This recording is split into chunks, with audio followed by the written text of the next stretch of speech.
All right, everybody on Zoom, we have a three light setup right now because I wanted to start there and work our way from there. Not yet. So like I said, we've got camera here, nice little simple interview setup. Probably wouldn't actually do it this way, but we've got a 150, a 300, and a 650 from our Airy kits, and we've got a, excuse me if I'm wrong, this is a full stop, which is a green Scram-On. We have a silk over here, which is 1.6 stops. We have a diffusion over here, and then there's a diffusion on the key as well. And I know it's going to be hard for me to show you the actual shot on the TV, but I'll give it a shot here so you can see what it looks like. All right, that's what our shot looks like right now. It's a little crunchy on Zoom, but this is our fill side over here. That's a key light. Excuse me, key light, fill, backlight. Now this is what you get taught in lighting, grip, and sound. There's absolutely nothing wrong with this lighting setup. However, there's ways to modify this to make it even better. For example, all three of these lights are really arbitrary on where they're placed right now. They're not from a source that's actually in the room that's motivating it. We'll get to that in a little bit. But I wanted to start where everybody's comfortable. So we started with 3-point lighting. Does anybody have any questions on 3-point lighting? Has it been a while? Or do you guys have, I think there's only one person on here, but do you have any questions? No, I'm okay. Cool. I figured it would be pretty simple. Let me just start with what modifiers we're using. I mentioned them. I will go grab a Matthews flag kit so I can show you what we're using. I'm sure you guys are aware of all what these do. This is a silk. It's got a nice little yellow edge on it. That's 1.6 stops of light that you're cutting if you use that. Red is a double, if I'm correct. Let me just double check here. Yes. So this is 2 stops of light. This is 1 stop. Now, what do I mean by stops? Talking about contrast and the amount of light that you're cutting from the fixture, or from the head, as you'll hear it called in the industry. The part I was just talking about with single and double, it's a baseball term. If you ever watched baseball, there's 4 bases. There's first base, second, third, and home run. And the way that works with these two, they call for a single, it's a green. They call for a double, it's a red. Call for a triple, ooh, now we're getting weird. It's 2 of them put together. And you can put this in the same C-stand. I'll show you how. And if they want a home run, they want 2 reds on the same light, which is honestly killing a lot of the light power, unless you're using an HMI or something stupid bright. But it'll happen. I had it happen on the last shoot I was on. Now, the other kind of modifiers we have in here is Cuculurus, everybody's favorite. Basically just a way to shape light. Do you want me to hold one up against the kill so it can, or? Do you see that at all? Well, it's not shining on anything. You want me to hold it in front of the key for you? Sure. To shine it on you? You can show what it's doing. Hopefully. That's showing enough. Yeah. A little bit of splash of light. Here, let me come a little bit. Oh, there you go. So this is another thing to talk about. The farther away you get from the light, the harsher the shadows are. The closer, excuse me, the softer the shadows are. The closer to the light, the harsher the shadows are. So if you're looking for a nice harsh line in your scene, your scrim or whatever modifier needs to be real close to the light. Isn't it the other way around? Is it? Is it sharper? It's sharper here. Softer. Is it? Yeah. Okay, I will correct myself. It's obvious. Farther away, the sharper it's going to be, but you're going to also need to spot your light to get all of your output through that. Yeah. What I was referring to was diffusion, which is the opposite. The farther away diffusion is, the softer it gets. So this is another type of Cuculurus. It's the exact same thing, but it's metal wireframe. It's another way to do the exact same thing. That one I like to do a lot for trees. If you're trying to show. Recreate shadows from a tree on a shot. And then there's this guy. Everybody's familiar with. Wow. This is a flag, black flag. You'll hear it called a solid. This is an 18 by 24 solid. Now, there's a couple other sizes that people like to use in the industry. This is the most common in the cage because it's the smallest and easiest for you guys to transport. However, most of what you're gonna see on grip trucks is gonna be 4x4s, which are not actually 4 foot by 4 foot, but they're pretty close. They're 40 inch by 40 inch, which means they're about this big, which means they can cover just about any lighting fixture you need. And they give you a nice big soft source when you move it away from your light. There's also 2x3s, which are the most common on set. 4x4s are the second most common. 2x3s are just a little bit longer and a little bit taller than your 18 by 24s. Those are most commonly used as an extra set of barn doors if you're trying to flag off a specific type of lighting, whether it be a topper, a bottomer, a sider on either side. Those are the most common terms. The last one, if you have a very specific type of flag that's basically a 2x4, nice long skinny one, it's called a lenser. And what's that for? Well, but if my backlight's hitting the camera lens, they might call for a lenser, which means you're gonna block it off until they say stop, and you're good there. Those are the most common modifiers that you'll use with the flag kit. Next most common, these lovely paper gels. I have a full diffusion. Then I have a 3828, which I can't tell you what it is. To make it easy on everybody, you can get full, half, quarter diffusion in paper sheets. You can use a C47, attach it to the light, or there are such things as frames that are much bigger than this. You'll see a 4x4 frame with a sheet of whatever diffusion they have on there. So it might be opal, it might be, there's a couple of numbers, 251 is a common one, and I think 204 is the other one. That's just the Lee Filters number to tell you what gel it is. 204, if I'm not mistaken, is full diffusion. 251 is a quarter. And literally all that is a giant sheet of diffusion that's been stretched out on a frame about 4x4 wide. And you can shoot through that as a nice soft source. That's a very common thing I've seen on set on big grip trucks. So the world is not limited to these tiny gels. Most gels come in a roll about yay high and about 50 yards long. However, that roll costs $200. So I thought about buying it. if you get on a set, don't start chopping up brand new gels. You're going to get yelled at. Use the cut up ones as much as you possibly can before you touch anything else. Gels are expensive. While I'm on it, the next most common are going to be your conversion gels. It's blue and orange. We have CTB, CTO. Get me hold in front of you. All the CTO on. Excuse me, CTB. So this is how we would change a tungsten light into a daylight light, which is going to turn everything really nice and ugly blue. Go ahead and switch it out to this one. I'm a little short. Now, we don't have a daylight light set up right now, but we have a CTO. Say we're going for a very moody night scene. That's what I would use. Now, I would not use that strength. That's way too much orange. Okay. I would probably use quarter CTO. Yeah, replicating lamps and stuff are, it's not that orange. Nope. But that's all there. Now, here's one that I'll throw out for you guys. You probably have never heard of. CTS. You ever heard of it? Potentially. It's called color temperature straw. It's a yellower version of that. Oh. And most people like CTS better than CTO. So you will see that more on set than you will CTO. Honestly, it depends on the DP. One of them will like CTO, so another one will ask for CTS. You just got to know what both are. So now you know.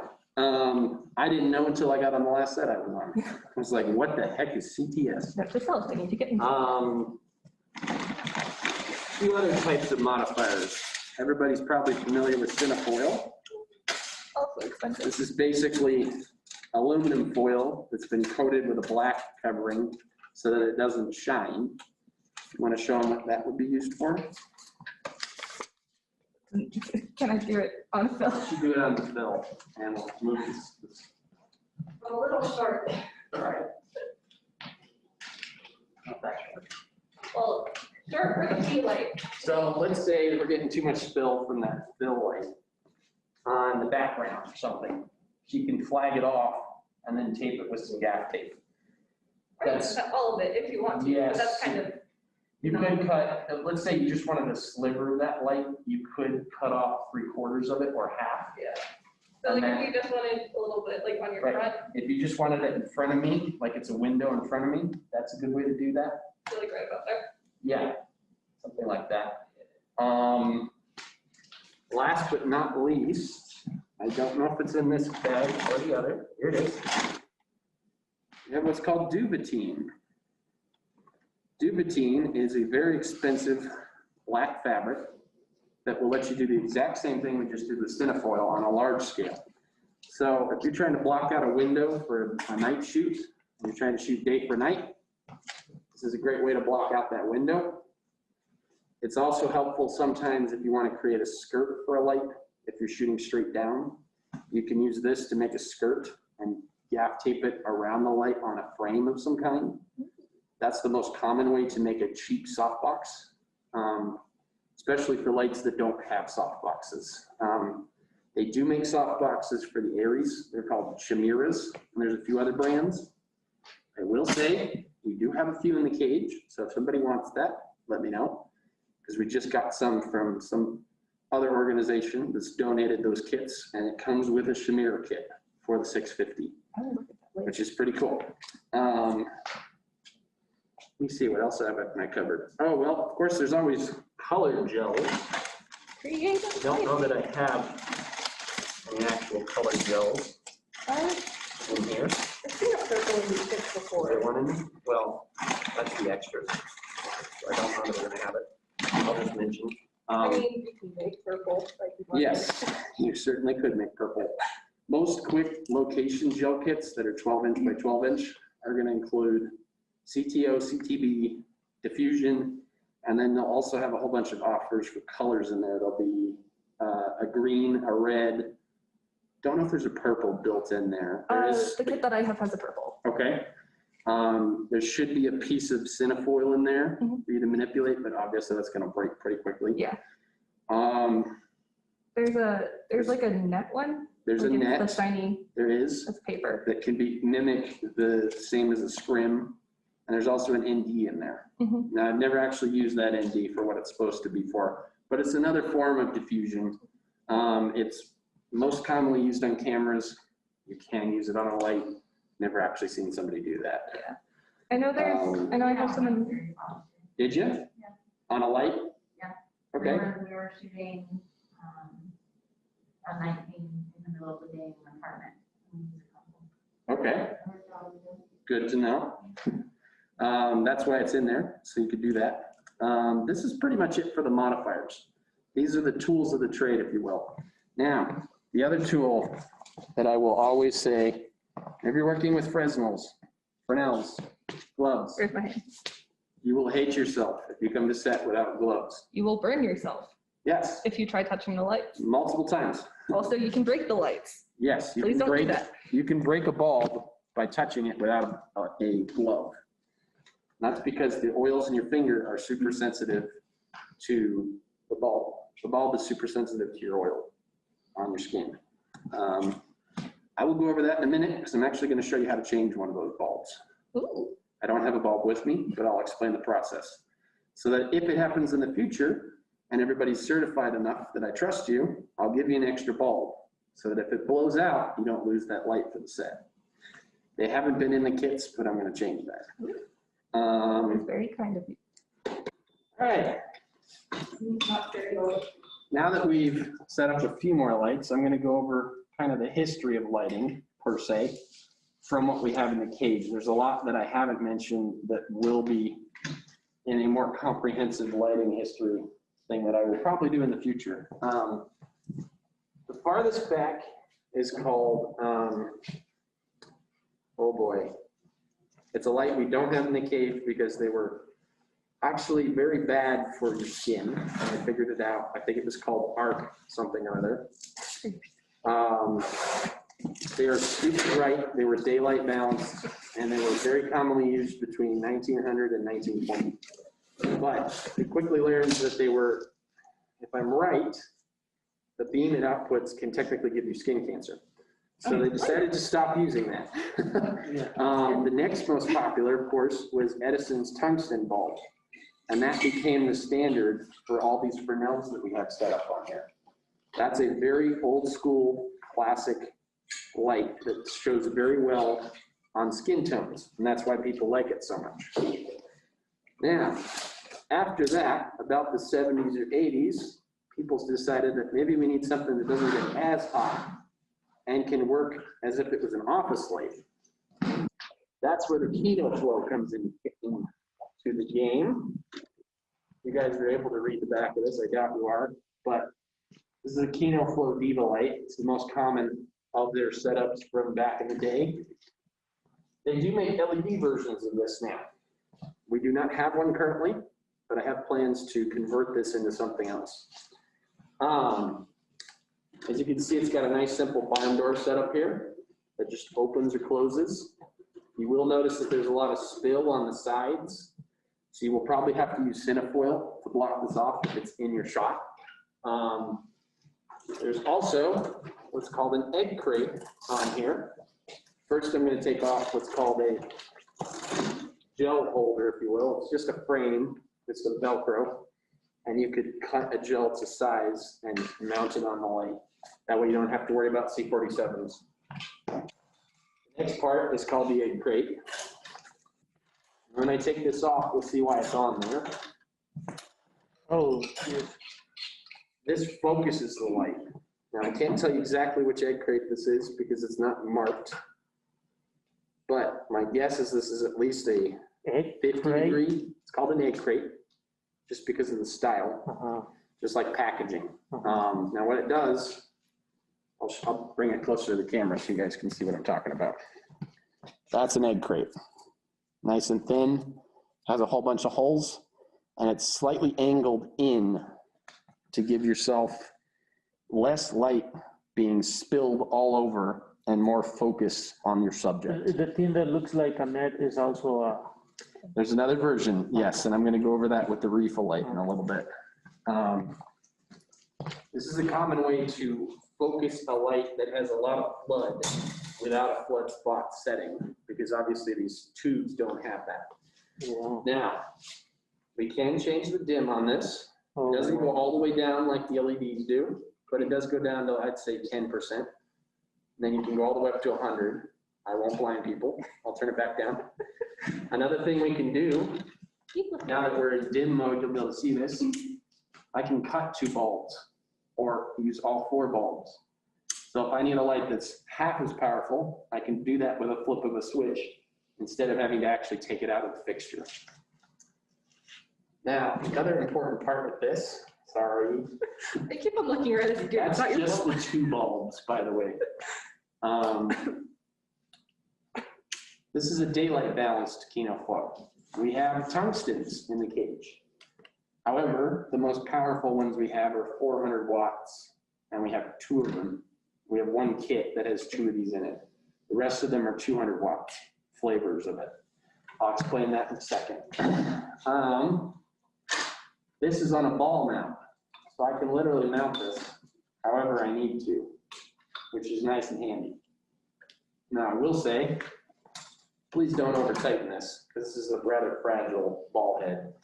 And this is actually just a thin cardboard, if you will, or a honeycomb cardboard. So it can break, and the only thing that keeps it rigid is this piece of pipe in here that's flexible to let it stay where it is. I've had one of these already break, so we need to be careful with them if we want them to stick around. Now, why would you want the Kino Flow to stick around? Great question. A lot of people have heard of what's called a quasar. which is a long LED version of what tungsten or KinoFlow tubes did. They're amazing. They can either come in crossfade where they go to daylight and tungsten, or they can be full RGB, which means you could dial in an exact gel color for that light. These work great as a housing for quasar tubes. So I could take these tungsten bulbs out, take this ballast off, replace it with quasar parts, and boom, you have a fixture for quasars. That's my plan for the future. Now, when that happens, I'm not sure, but I wanted people to know that, especially Brad Cleffman. But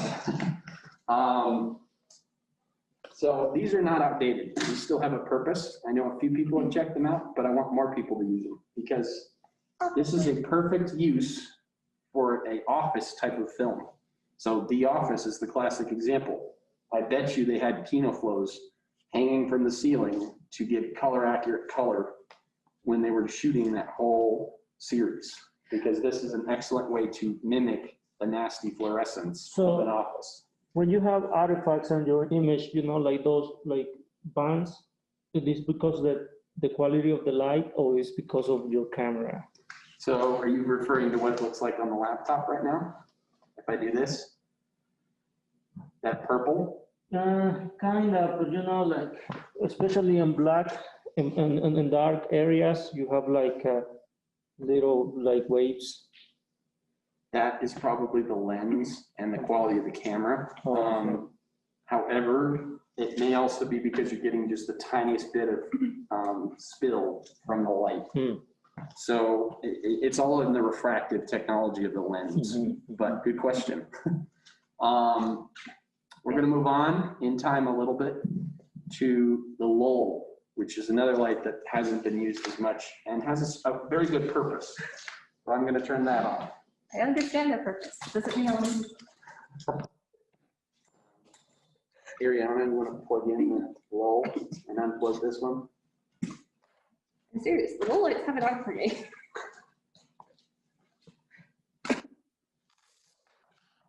Now, I will say this fixture does get a teeny bit hot, so it's not gonna be as cool as an LED light. But as you can see, I was able to get in there and not burn myself. Go ahead and move this out of there.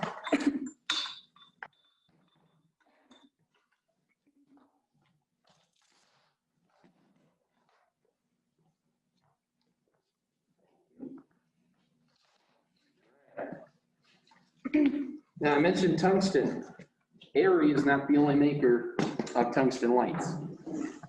Lowell has been making them just about as long as ARRI has. I don't like that you're pointing that road at I'm me. not going to point it at you. Now, it has a very different style and shape and functionality than an ARRI does. But it can serve the same purpose if you use it properly. So, it is a floodlight most of the time without a modifier. What is a floodlight and what is It means it just generally washes out the background. So this is a perfect light to light up your background with if you need some more exposure. Now you're saying that's way too damn hot. Why would I want to do that? Well, you can put diffusion over this. You just got to be careful how close you get it to the bulb. There is a gel holder in here. If I can find it real quick.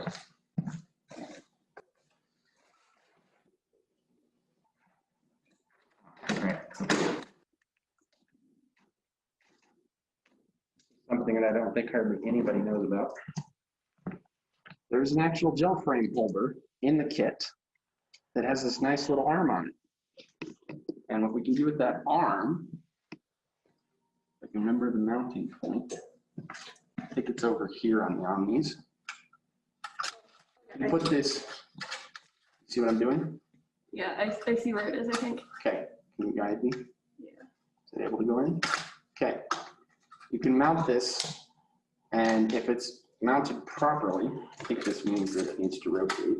Well, I It can also think rotate on its own. it also. Yes, That thank then. you. That's what I was trying to do. So this has a top mount for that gel holder that can tighten. And then you can adjust this to the angle you want it at. That keeps it at the proper distance so that it won't burn your gel, which is what everybody hates about Lowell's. They'll burn your gel real quick if you use them improperly. I have melted gels before. It has nice little rubber metal clips on here, so you don't even need C47s if you do it right. Mhm. And that you want to grab a diffusion for me real quick? Which one would you like? Anyone, whichever one you can find.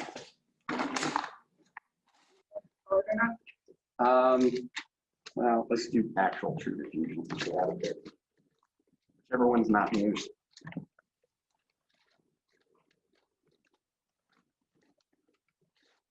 Is there one in there? Are we using them all? No, we used to. I just don't remember where you put the rest of them. That one out of there. Yeah, just grab the round one. Yeah. This is a good example. Yeah, you can see it. I'm probably blocking the view of most of it, but it takes away the hot spot. It makes this into a nice big floodlight. Means if you're shooting outdoors and you need exposure, this is a way to do it.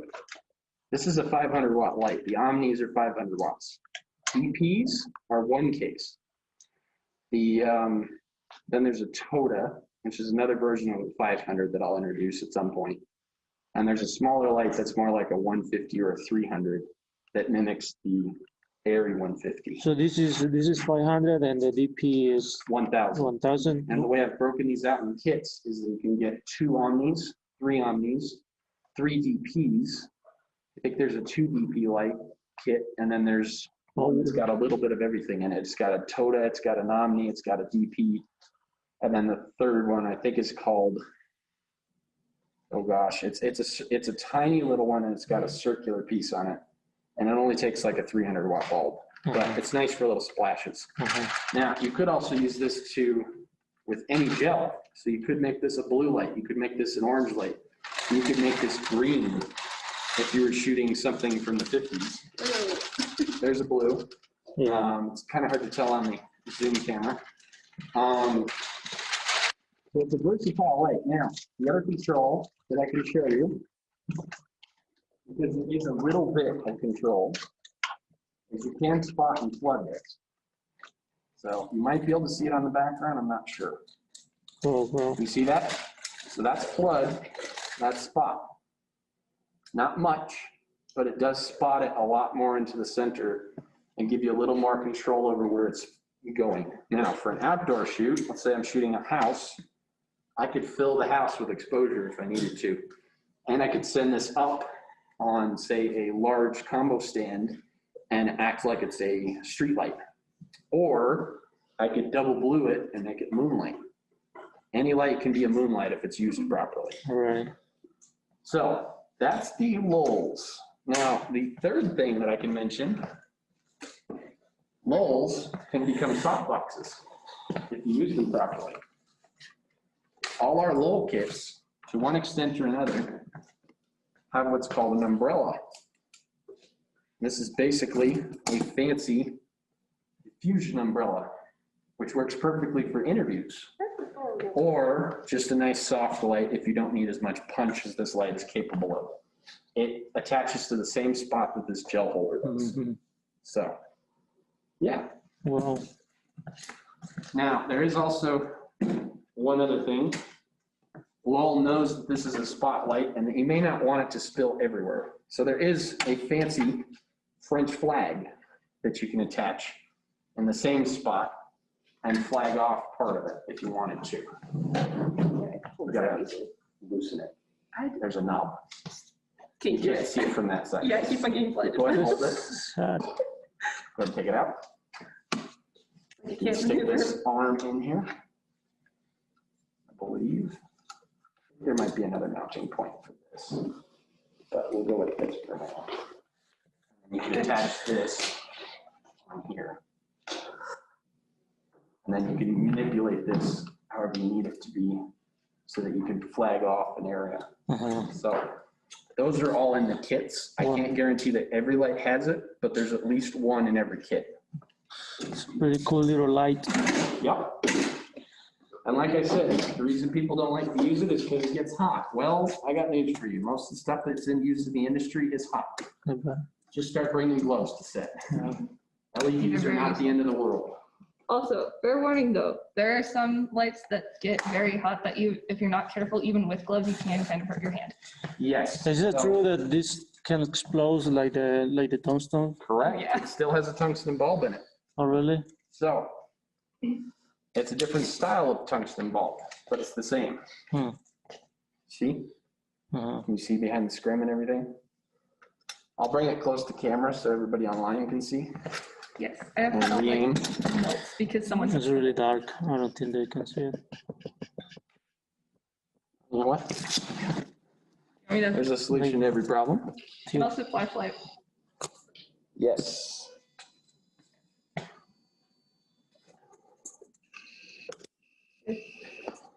Aim it a little bit off so we're just getting exposure and not reflection. Like that. Yeah, something like that. Good enough. See if that focuses. There you go. So there's a scrim in here that's just kind of a protection. It's not really to cut the light down. And then there's a bulb in there that you can see. And I will try to manipulate it so you can see what I was doing. See that?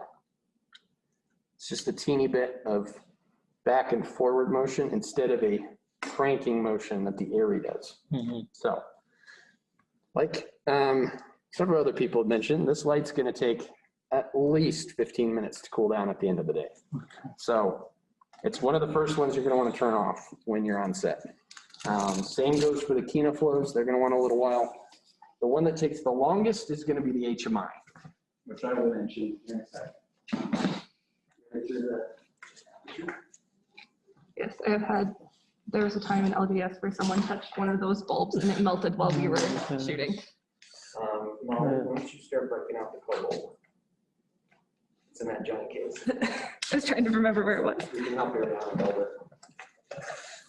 You're good to go. Let's get this one on. Extra time. Give us 1 minute up if you're online.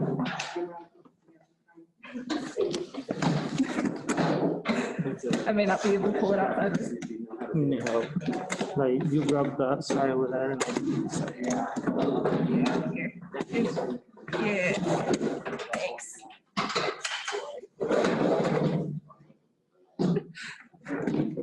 Gotta get a little bit.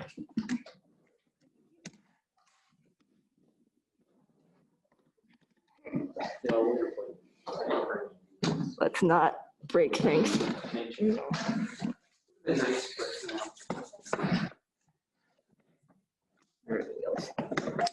Luxury AC power. Where are we building this one? Right here, we'll move this.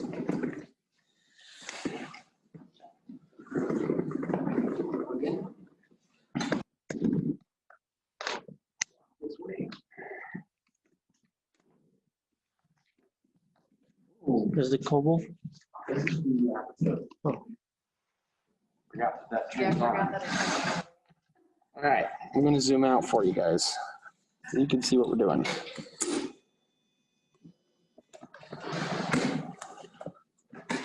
All right, this is the most popular light that I bought this summer, and rightfully so. I will get to HMIs in a second, but it takes a little while to build. That's the next evolution in lighting, if I'm correct. Halogen metal bulbs.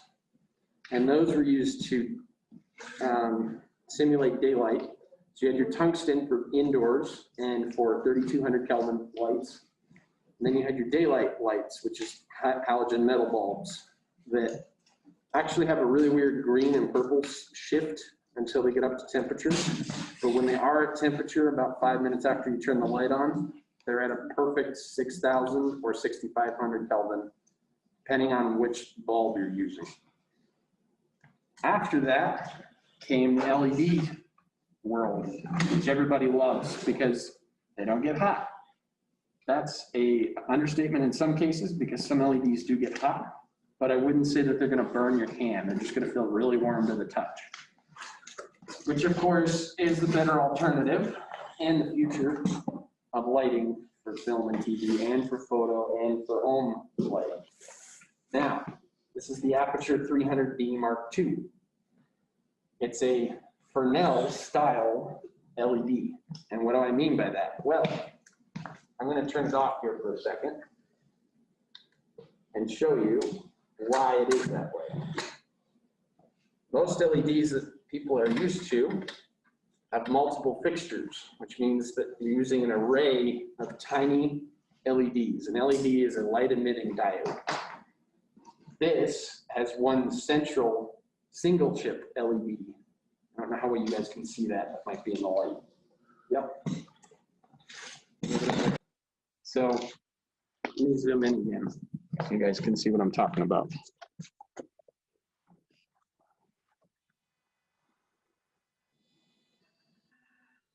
There we go. See if it focuses. Cool. This is a single chip, and it's called a COB fixture. I can't tell you exactly what COB means, but what it means is that it's a single source and it's a giant chip instead of a whole bunch of chips, which means you can simulate what a tungsten bulb can do normally and not have the heat. Now, it does have a giant heat sink in it, and there is a couple of fans up here. I've never actually picked it up on camera when I'm recording before.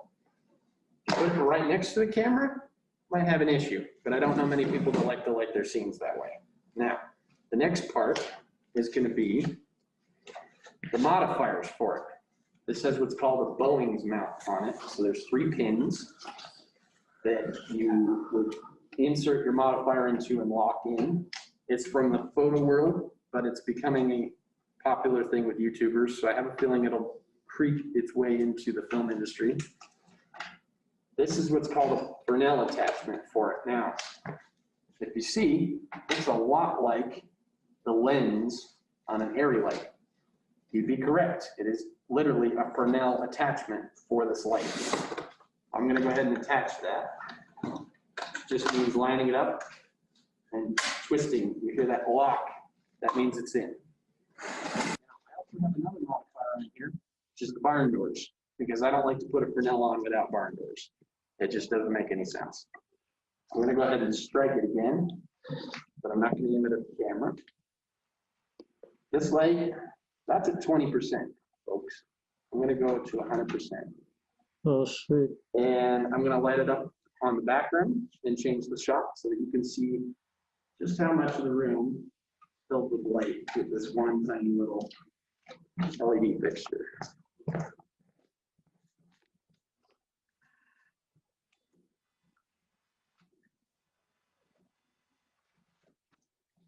Correct me if I'm wrong, that looks a lot like the lull that I just showed, filling a lot of the room. If I took this off, it could flood even more, and we do have a different attachment. Can you bring the snoot? If anybody's been in professional photography before, this is a snoot, which is basically just a way to concentrate the light using reflective aluminum on the inside to get more output from the bulb. There is a reflector in Aries the same way to get the back of the bulb, give it some more punch because it does illuminate both directions. If I put this on there, this whole room could be filled with light if I needed it to. What the Fresnel attachment allows me to do is twist it and aim it. So I can go from 40 degrees to 12 degrees, which means I can go pretty darn spot if I need to. Let me go ahead and show you what happens if I take this off and put, that's the bare bulb. Oh, wow. Beautiful. I would not ever use the bare bulb because it is susceptible to finger oil like the Fresnels. What I would do is put this reflector dish on it so that it is focusing a little bit more in one direction. But as you can see, I could light a night scene with this if I needed to. And that's 100%, right? That is almost 100%. That's 100 with 4 points off. It's very powerful. That is not all this light is capable of, though. I'm going to go ahead and put the Fresnel back on and talk about that. Are you guys able to build the light down? Know where it is? Molly, have you built that before? I helped Rachel with it Okay. once. Why don't you help Ariana with it? I think I'm sure her how to do it.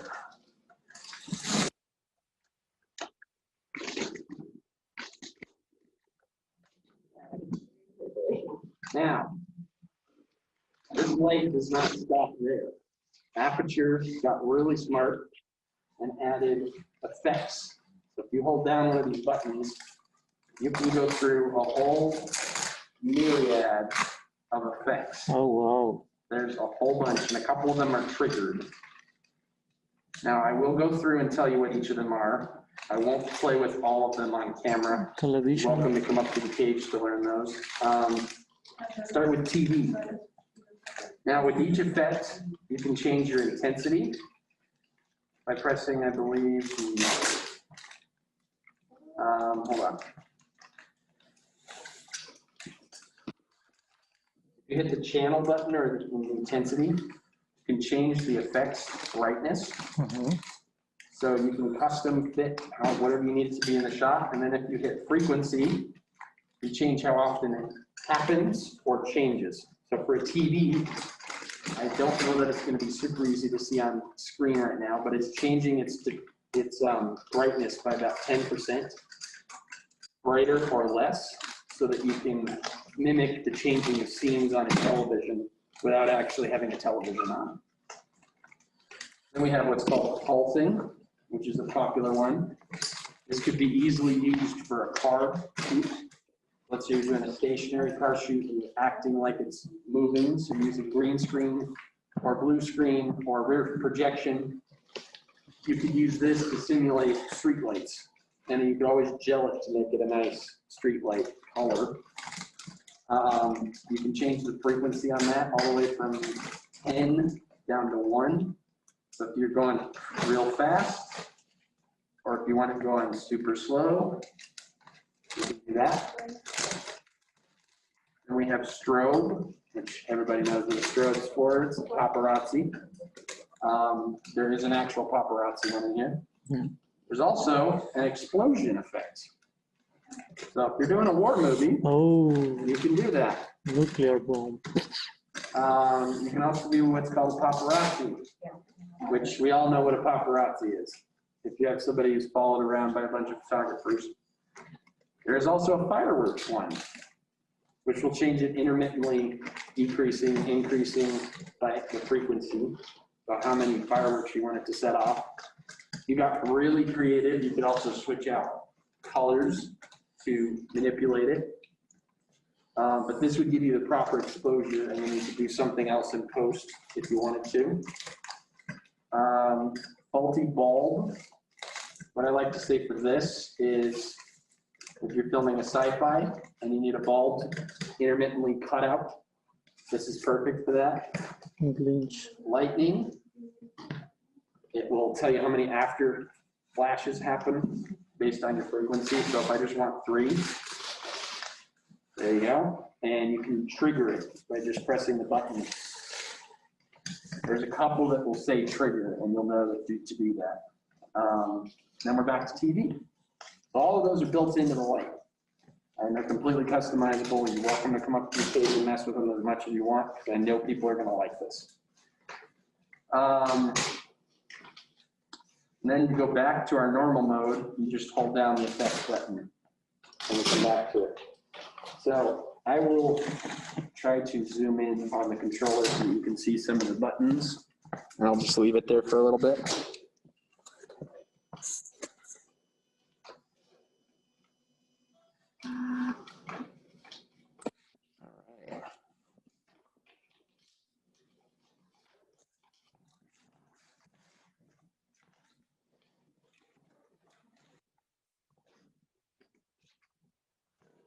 Have the light go. All right, so I'll point to the buttons, and we're about to switch over to the light dome. This is both your, this is your effects button. So this is what you would press to get into effects and out of effects. This is your frequency button. So if you're in effects, or excuse me, your intensity button, it will switch over to intensity so that you can change the dial. There is a whole bunch of other settings that you can mess with. I'm not going to cover those today. because you can change how this light outputs. You can change it to inverse square law, you can change it to linear, you can change it to a whole bunch of other settings. I usually leave it in linear so that I can understand what percentage I'm at the time. Frequency, that's gonna switch it back over to this side. And you can change what your frequency's at. And then there's the trigger button, so I'll go to an effect that needs that. Explosion, and you can trigger it from here. The other part that you can do it with, I know that everybody here has a phone. You can get an app called the Sidus Link app from Aperture.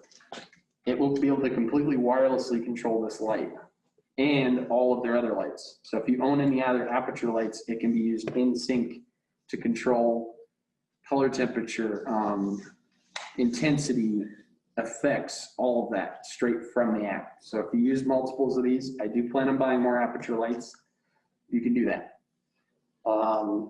It's also a good way to be able to trigger if you're at the camera with COVID protocols right now.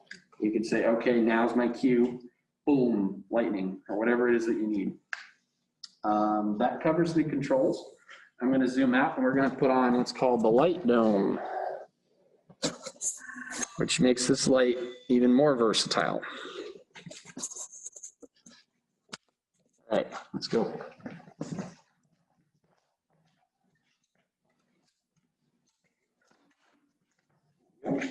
I'll give you the snoot. Thanks. All right, mounting this gets real fun, but there's a speed ring on here, which can rotate completely. That's what we're gonna attach onto the light. And then the best way to do this is to leave the magic cloth off. Sorry, I didn't tell you guys that. Push from within the light. Go ahead and hold the fixture for me. Yep. Push against it. Resistance. There we go. There's a little. Push it this way. Okay, now we're gonna.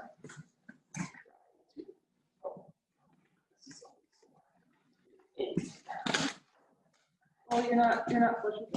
Okay, can you rotate the light a little bit so I can be push? Well, it's Aim it not. down a little bit. Bring.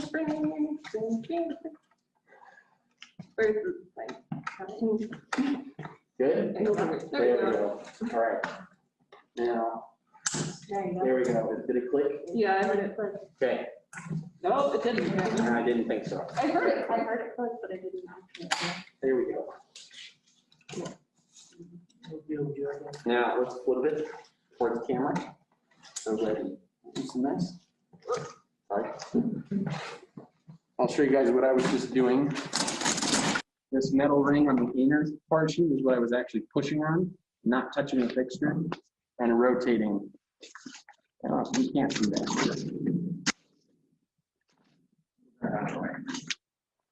See that now? Oh, it's too blown out.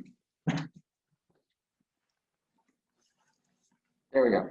So that inner ring is what I was pushing on and then rotating to get it into place. It is a two-man operation in a lot of ways.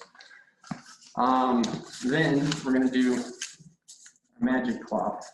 I'll teach everybody as they come up how to build this because it is kind of intensive. It was meant to be used as a studio light and left up, which stinks, but it's an amazing softbox. This piece of diffusion in the industry is called magic cloth. Don't ask me why, but that's what they called it. So if you get asked for a magic cloth, that's what they're looking for. This makes for a great interview light. Molly, you wanna go sit in that chair?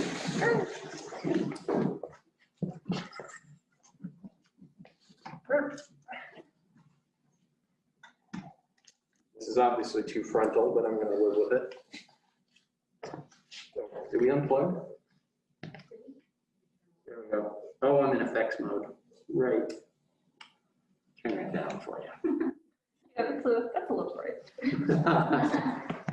Let me go ahead and aim it.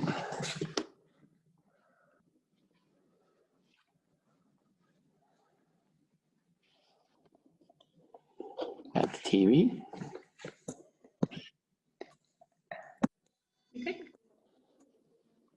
Hmm? Yes, we do.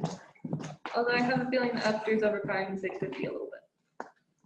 Just a wee bit. All right, that is very blown out. So I'm gonna turn off the 650 so you guys can see what that's doing.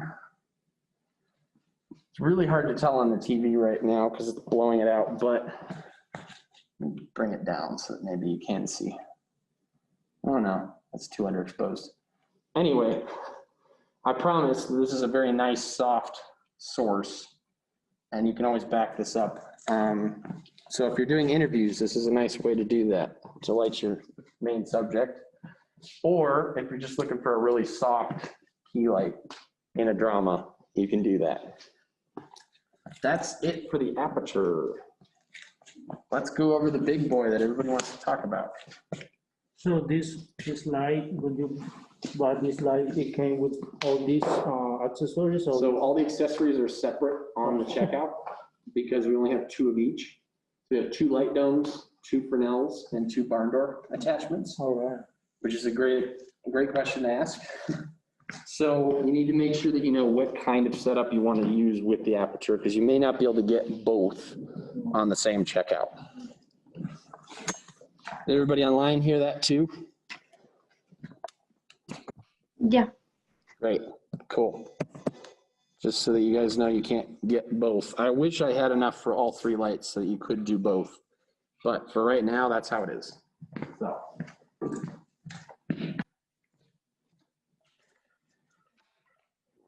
Oh, one other thing I should mention on this, it will be a perfect segue to our next light. If I can zoom in here. It's the ballast. Oh, you said wireless? Yes, it uses a ballast. That's where all your controls are. I'm gonna. Thank you, Molly, for being our Vanna White. All right, I'm gonna rotate it on the stand so you can see what it's doing. It is not a tiny piece of equipment. It is a rather big piece of equipment. And you'll notice that there's a V-mount plate on here. It's sort of. And on this side. So this light is capable of being run off of V-mount power.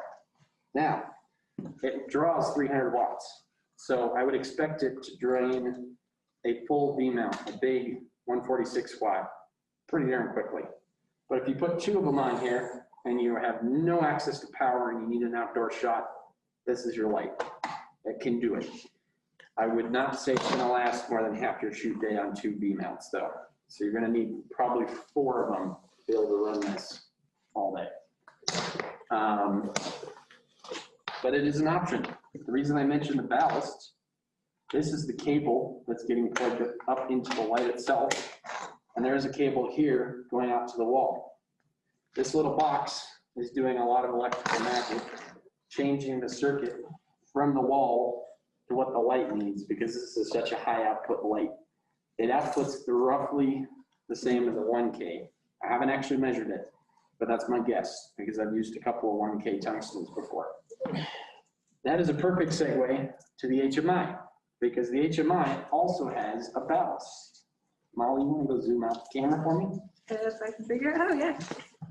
A little zoom icon just like on a computer. There should be a minus. I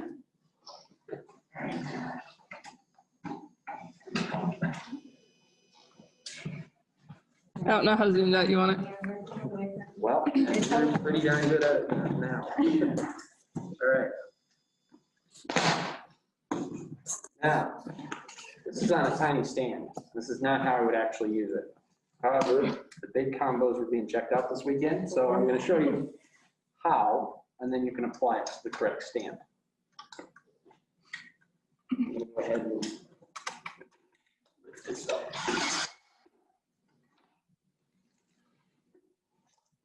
This is an HMI. It's a Coble 800 watt PAR HMI.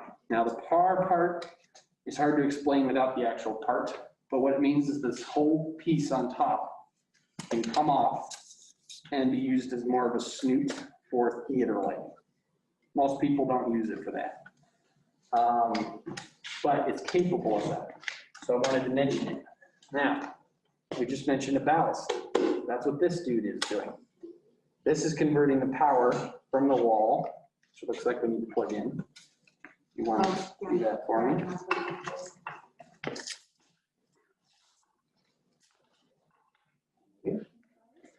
This is converting the power from the wall to a header cable, which is attached to our head or our light fixture.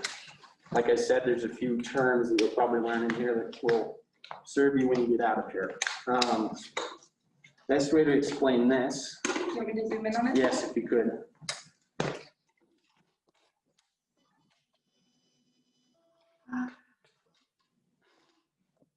This box has a few controls on it.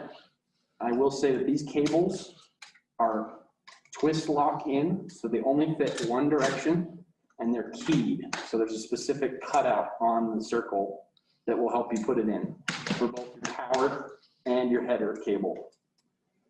There's two fuses here. If either of these are out, this ballast is not going to work, and I need to know about it. There's a switch here that turns on the ballast from the power. This is the first thing you do when you turn it on, and the last thing you do to turn it off. There's also a strike and unstrike here, and there's a dimmer. This is the only HMI I've actually seen. There's a few others that have dimmers. Usually what you're going to do is just put a scrim in if you're going to try to cut down the amount of light. I'm going to go ahead and hit the green button.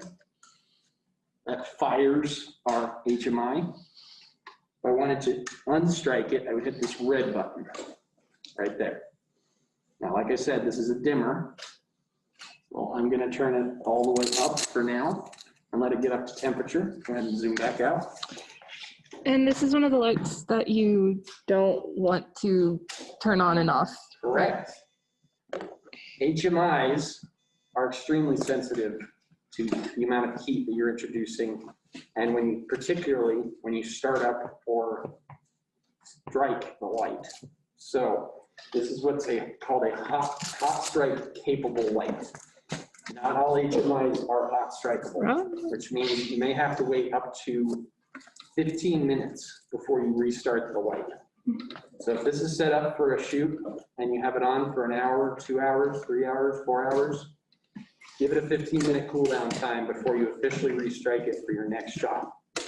That way the bulb doesn't go, because it will do that. However, this light is capable of doing that. So if you're in a pinch, you can do it. But I will say, if you want to make me happy, don't do it. Because there's always the chance that this bulb is going to pop, and it's not a cheap bulb. It will probably take me a while to order a new one. It's smoking. Is it? Yeah. Well, that is because we left the barn doors closed. So you've got gloves on. That's a rule number, oh no, I should have done that.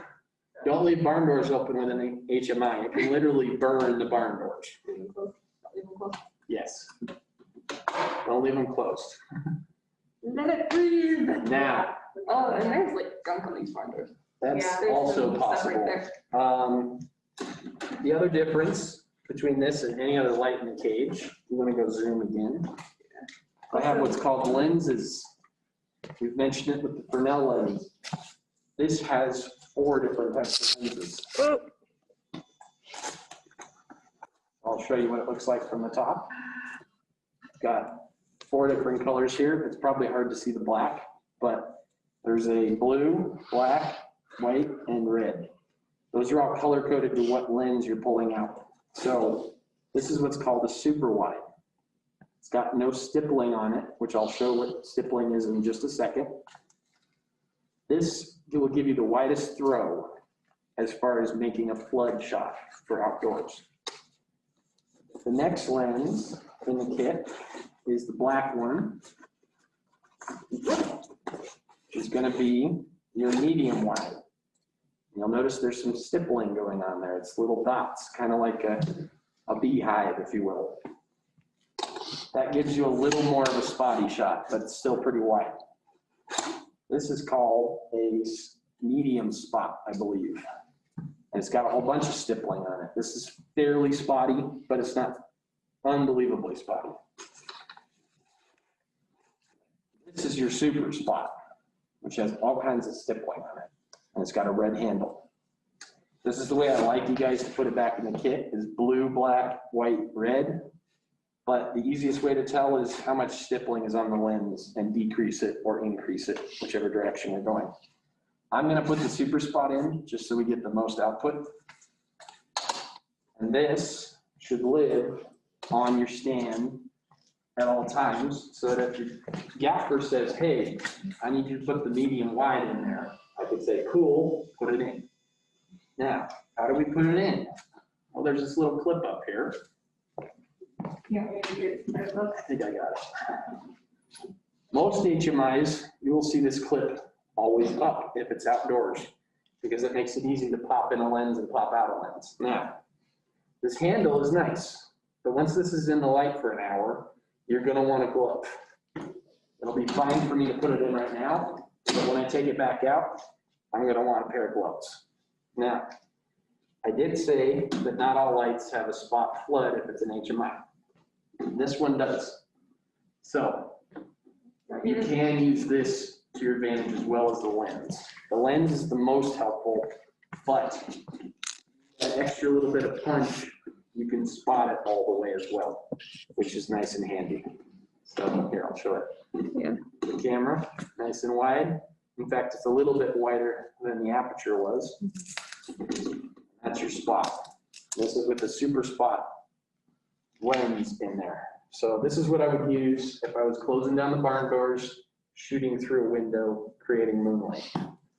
This is a perfect way to get your base exposure and then add some tungsten lights to the scene to add some flare and pop, if you will. Now, I've mentioned moonlight a lot. Something I haven't probably covered is that beyond three-point lighting, I've showed you a lot of different fixtures that can achieve three-point lighting. Three-point lighting teaches you three things. You have your you have your key light, your fill light, and your backlight. Those are the three types of lights that you can put in a scene. You do not need all three. You can do one, you can do two, you can do three. You can do all the way up to 10 lights, but they're all achieving a different purpose. So the reason why I'm showing you how to light a background is that's a great way to create backlight for a subject. So if you wanted to achieve it that way, your character can be more of a silhouette versus using a spotty backlight to light up their hair. Hair's fine, that works for some scenes. For others, you want them to be more silhouette and more separated from the background. And this is another way to achieve it. Another thing with key lights, that's your main exposure light. You could just turn everything else off and use that as your key light. I'll give you an example. I'm gonna go ahead and strike this, which you can do from the bulb or from the fixture. You want to, let's fill these two. Okay. Can you fill that one?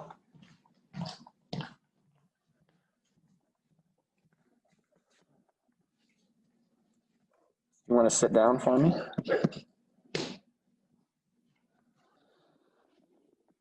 I'm going to attempt to show you shot. Oh yeah, and I do need to frame this. I will frame the camera.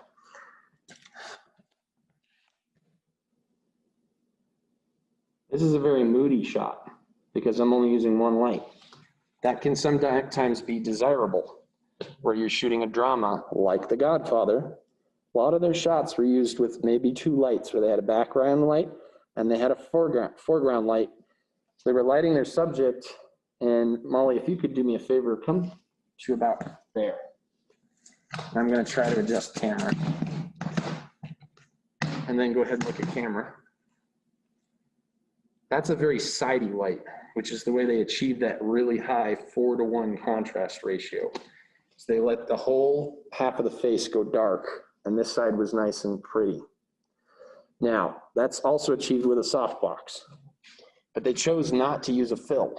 Instead, a lot of the scenes in the office are done with a backlight through the window as a separation from the background. That's a purposeful choice. And this is what lighting becomes when you realize that you can do that. You can go way beyond what you're taught in lighting, grip, and sound. A lot of people don't ever go past 3-point lighting, and it's kind of disappointing to see. So another way this is also a great way to eliminate problems. Your key light is always going to be the one you probably leave on, but you might need to modify it. So you can turn everything else off, just see what your key light's doing. Next, I'm going to go start my key light. You want me to stay sitting here? Yeah, you can. So that they can see the difference. Now we have a little bit more separation on this side. This is closer to a 2-to-1 or a 1-to-1. It's probably 2-to-1 based on what I'm seeing. So dark. That is giving us, that also tells us what is our fill light doing. Because sometimes with light, when you're standing at the camera, you can't tell exactly what it's doing. Sometimes I have to go over to the fixture, wave my hand, and say, what is this falling on? Because the DP might say, hey, I don't want this corner to be so hot. Then you have to decide, is it your key? Is it your fill? Is it your backlight? So that you can adjust. Right now, I can tell you that it's the key and some of the fill. So I could barn door both off to try to cut down on this corner. That's a practical way to think about lighting. Now, let me turn on the back. This is what I was talking about earlier. This is great for separating from the background. But backlight can be used in a number of different ways. I've seen it used with a green gel on an exit sign, and then just one key light. Let me turn my film off. Let's say that we were trying to emulate an exit sign back here behind her. Put a nice green gel on there, turn it down, and it would be a nice rim light. Now, it's a purposeful choice, because I may not want green in my shot, but let's say I do. That's a choice to emulate that exit sign with my 150. That's what I'm going for, is true lighting is not going to be artificial. It's going to be enhancing whatever's in your location. So for this room, there's some exit signs this way. So we could have flipped our key light over to here and use that as our backlight. That's the way I usually attack a scene, is I ask, number one, what kind of look are they looking for? Number two, what's available as far as fixtures that are in the room? So for this room, there's a lot of spotty fixtures from above that are theater lights that are shooting down in nice pools, which is actually a nice look. But if we were trying to turn this stage into an actual room where we had a bunch of practical lights, I could use my lights to emulate it. So let's say that there's I wish we had a prop here. Let's say that there's a lamp standing right here. I'll hide my backlight close to it and aim it. That way I'm getting more intensity in one direction, and I'm emulating what that backlight's already doing. And most of the time, I'll leave that practical on in the shot with the dimmer on, so that I can pull it down so that only my backlight is actually doing the job. And it's just in a shot and it's not overexposing in the lens. Because a lot of practicals will be too hot and you'll have to bring them down. Best way to attack that, bring a bunch of old-fashioned Edison bulbs set and replace the bulb that you're seeing in the practical with an Edison bulb, because those can be run on dimmers. They get hot, but you can run them on a dimmer any day of the week. And that could be an old school one from Home Depot that costs $10. I have 4 of those in my kit that I just take everywhere. So that if I have a practical that I want to mess with, I can do that. Now, there's also ways to adapt it to lights like this. There's such a thing as a 1K dimmer that you can build out of the electrical box and has 2 attachments. Plug it into the light and then plug it into the wall, and you can control any of your airy tungsten lights from a dimmer, which means I can get even more control over a light that doesn't have a dimmer built in. I think that's it. Have I covered it pretty well? I think so. Now, there's a whole bunch of other flavors of LED lights that we have not covered that are in the cage. Yes, we could do the Astra, because we haven't covered panels. LED panels are probably the most common thing we have in the cage. And I'll be honest, DryCast is not my favorite brand. And I'm sure it's not your guys' either. I found another one that I've used sometimes on set that's made by Light Panels. That's called an Astra 6X bicolor LED panel. That's a fancy way of saying that it's a 12-inch by 12-inch LED panel. It has a built-in AC cable adapter on the stand. It's really nice. And it's very color accurate, at least 95 CRA, if not higher. And it goes from 3,200 to 5,600. There's also soft boxes that fit it that work perfectly for interview lights. Yeah. Unplug the cobalt. Yes, let's unplug the cobalt. So for striking, since I'm here, I'm gonna go ahead and hit the red button, which I already did over there. I'm gonna hit the off. Then I'm good to take the whole light down. But I want this to be in off mode before I unplug anything. That way I know power is not running to it. Just a safe way to think about high output lights so that you save yourself from being electrocuted. Go ahead and unplug it. Go ahead and bring the Astra. Yeah, I can bring it. I'll give the cable. So there's two of them. There's a European and a standard. You're gonna like that. Don't worry about the European one. European. It lives in a can. Mostly because I didn't want to throw it out.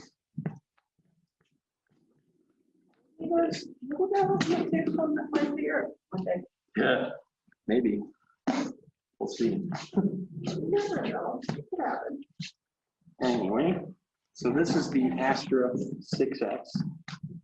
The only reason they say that is their original one was called the Astra, and this one's 6 times brighter than the original. That's what the naming comes from.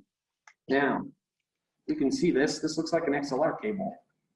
You are correct, but it's used for power. Go on the back of the light here and plug it in right up here. So if you plug in power to the AC adapter, plug it into the wall, and it's not working, you might want to check that. I was wondering when that went. We're going to plug our normal AC adapter in. Does that reach?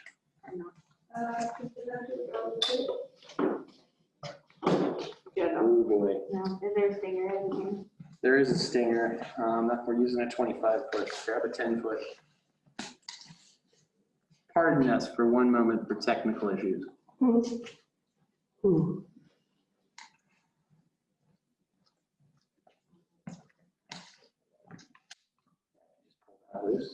Cool. This.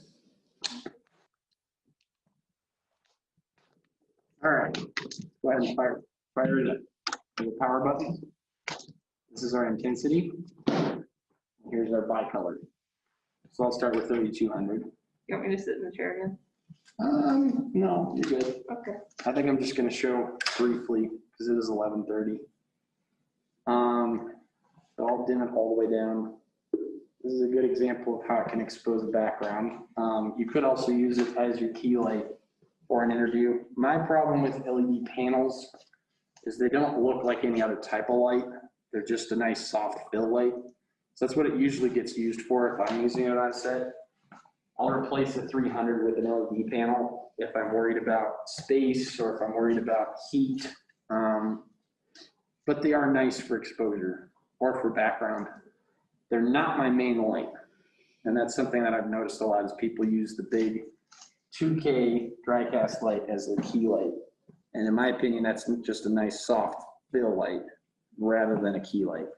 But that's personal opinion. You could use it. As you can see, we can go all the way over to daylight. It is also marked on here what some common color temperatures are. So we have 32, 4,000, 4,500, 5,000, and 56,000. So pretty versatile light. It's nice and easy. In the future, there is a V-mount plate adapter for this that I'll buy so that we can run these off V-mount. For right now, they only run off AC. I know that's a big bummer, but I had to get the light first before I worry about what type of V-mount plate I'm putting on the back. There is a fan, so please don't block it, but it's not that loud at all. And like the other ones, it is totally adjustable how you want to maneuver it. Something I will say till I'm dead, don't over tighten any knob in the cage. If you do, you run the risk of stripping it or running it completely off of whatever it's on. So if I crank this, oh, it's in my hand now. Yeah. That's an expensive part to replace. And it takes a light completely out of commission if it's on the yoke like this, which means it's completely unusable until I replace that part. And I have several that are already like that. So let's try not to do that. All right, I think that covers everything except for the KMTV Fresnel lights that are about yay big. They're basically miniature versions of the Aperture. And they're nice for throwing little spots of light here and there. There's 30 watt and 55 watt. 30 watt can be run off of battery power for about an hour. I wouldn't say longer than an hour, especially at max brightness. 55 watt, I've never gotten those to last more than 15 minutes on a battery. So I would only run it on AC power, but it gives you a little more kick than the 30 watts capable of. And they do have a snoot that lets you focus them. They are built in the kit now, so you don't have to worry about putting the yoke on and attaching everything before you even put the light on the stand. You can pull it out of the kit now and put it on a stand.